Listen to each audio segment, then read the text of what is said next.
साथियों नमस्कार। साथियों, अवधेश प्रसाद के स्वयंभू राजा अयोध्या बनने के बाद यानी सांसद फैजाबाद बनने के बाद से खाली चल रही मिल्कीपुर विधानसभा सीट को उसका नया नुमाइंदा आगामी 8 तारीख को मिल जाएगा। अब मिल्कीपुर किसकी मिल्कियत होगी यह तो देखने वाली बात है, पर अवधेश प्रसाद के पुत्र अजीत प्रसाद जो समाजवादी पार्टी की तरफ से यानी इंडिया ब्लॉक की तरफ से इस मुकाबले में प्रत्याशी हैं, उनके सामने जहां विरासत बचाने की जंग है तो अजीत इस जंग में जीत जाएंगे या टूटे सपनों को लेकर के मन ही मन सोचा नहीं था कि तकदीर यहाँ लाएगी गाते फिरेंगे, यह तो भविष्य बताएगा। पर अभी सत्तारूढ़ भाजपा से उम्मीदवार तय नहीं है तो बहुत स्पष्ट तौर पे किसी भविष्यवाणी की बात नहीं की जा सकती, पर यह तय है कि मुख्य मुकाबले में भाजपा ही रहेगी, प्रत्याशी जो भी हो। क्योंकि यहाँ पर एक ढंग से प्रत्याशी योगी आदित्यनाथ स्वयं हैं, क्योंकि उन्होंने कटेहरी और मिल्कीपुर की जिम्मेदारी स्वयं ली थी। अब बसपा ने उपचुनाव न लड़ने का ऐलान कर दिया है। आज़ाद समाज पार्टी बसपा के कोर वोटर्स के बदौलत मैदान में उतर सकती है, उतर रही है, ऐसी सूचना है। तो और भी कोई एक आध पार्टियां आ जाएं या फिर आज़ाद उम्मीदवार भी अपनी किस्मत आजमाने उतर सकते हैं, पर वह खेल खेलेंगे कम, खेल बिगाड़ेंगे ज़्यादा, इस बात की संभावना है। हालांकि वो कैसा खेलेंगे, कितना खेल पाएंगे, किसी का खेल बना देंगे या किसी का खेल बिगाड़ने की भूमिका में होंगे, इससे ज़्यादा भूमिका की उम्मीद उनकी नहीं है, ऐसी ज़्यादा भूमिका उनकी नहीं होने वाली। पर भाजपा ने जिस त्रिस्तरीय फार्मूले से कटेहरी का रण साधा है उसे मिल्कीपुर में भी दोहराती दिख रही है, दोहराएगी ही, यह एकदम तय है। क्या था बीजेपी का कटेहरी जीत का त्रिस्तरीय फार्मूला, उसे समझ लेते हैं तो मिल्कीपुर समझना आसान हो जाएगा। बीजेपी ने कटेहरी में 3 स्तर पर काम किया। पहला तो यह था कि कटेहरी के विकास के लिए तमाम परियोजनाएं दी। यह परियोजनाएं स्वयं योगी आदित्यनाथ ने जनसभा के माध्यम से दी और भाजपा के तमाम मंत्रियों, तमाम पदाधिकारियों ने, संगठन के पदाधिकारियों ने और सरकार के तमाम मंत्रीगण ने जनता तक, आम जनता तक गली गली घूम करके इस बात को पहुंचाया और जनता ने उसका विश्वास किया। विश्वास का कुछ फल मिलता भी दिखाई दे रहा है। हालांकि उस टाइम तो बस सिर्फ घोषणा थी और जनता के विश्वास की बात थी। दूसरा यह किया कि एक नए चेहरे पर दांव लगाया। चेहरा नया इस संदर्भ में कह रहा हूँ कि कटेहरी से 2 बार भारतीय जनता पार्टी की तरफ से या उनके सहयोगी निषाद पार्टी की तरफ से चुनाव लड़ चुके अवधेश द्विवेदी, जिनके लिए संभावना थी कि वह तीसरी बार रण में उतरेंगे, लेकिन उनको किनारे करके उनकी उम्मीदवारी को निरस्त करते हुए और धर्मराज निषाद जो कटेहरी के लिए पुराने चेहरे थे लेकिन पिछले 12 वर्षों से अज्ञातवास में थे, उनको ले आकर के एक तरह से एक निर्विवाद प्रत्याशी दिया, जिसके लिए कटेहरी में ना काहू से दोस्ती ना काहू से बैर वाली स्थिति थी और सफलता मिल गई।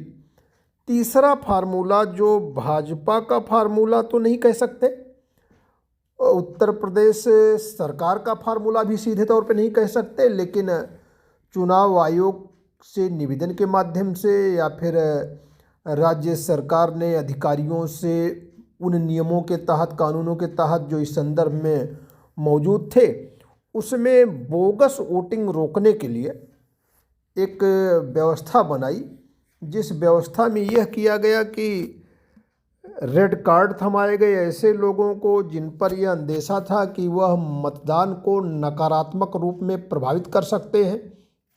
उस प्रक्रिया में कहीं न कहीं जो एक फ्री एंड फेयर इलेक्शन की बात है उसमें रोड़ा बन सकते हैं। उनको रेड कार्ड थमाया गया, उनको पाबंद किया गया कि वह खुद को केवल मतदान तक ही सीमित रखेंगे, अपना वोट डाल करके, और बूथ पर नज़र नहीं आएंगे और किसी भी प्रकार की गड़बड़ी नहीं करेंगे।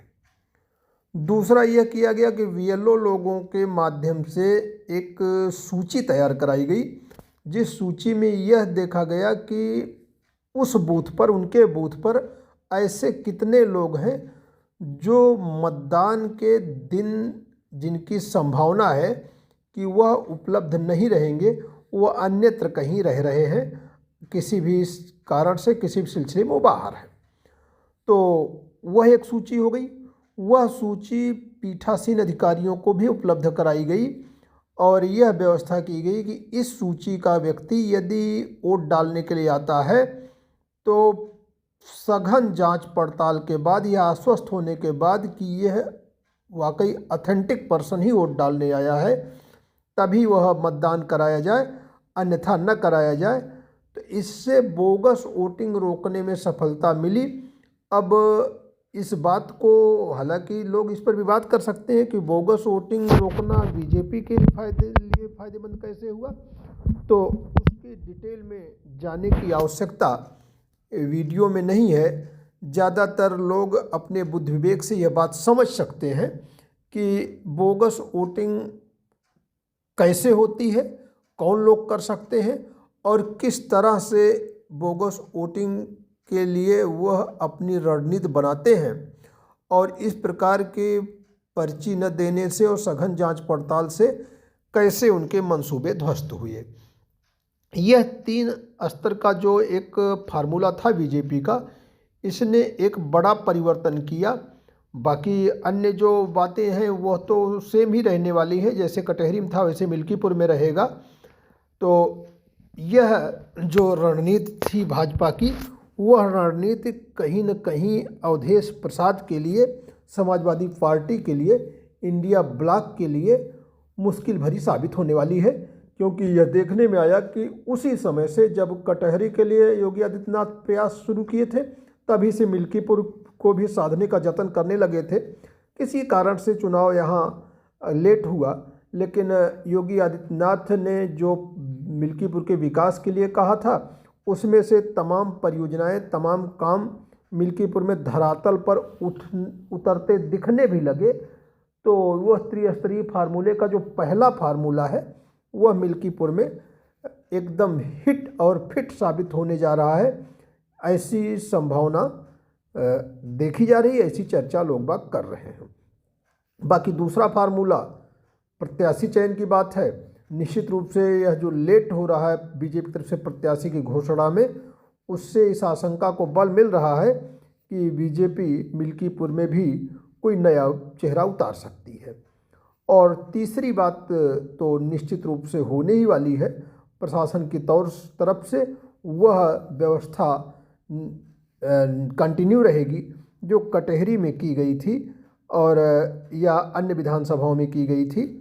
तो यह त्रिस्तरीय व्यवस्था अवधेश प्रसाद के लिए एक चिंता और मुसीबत का सबब बन सकती है, इस बात की संभावना से इनकार नहीं किया जा सकता। पुत्र अजीत की राह में रोड़े दिखाई दे रहे हैं।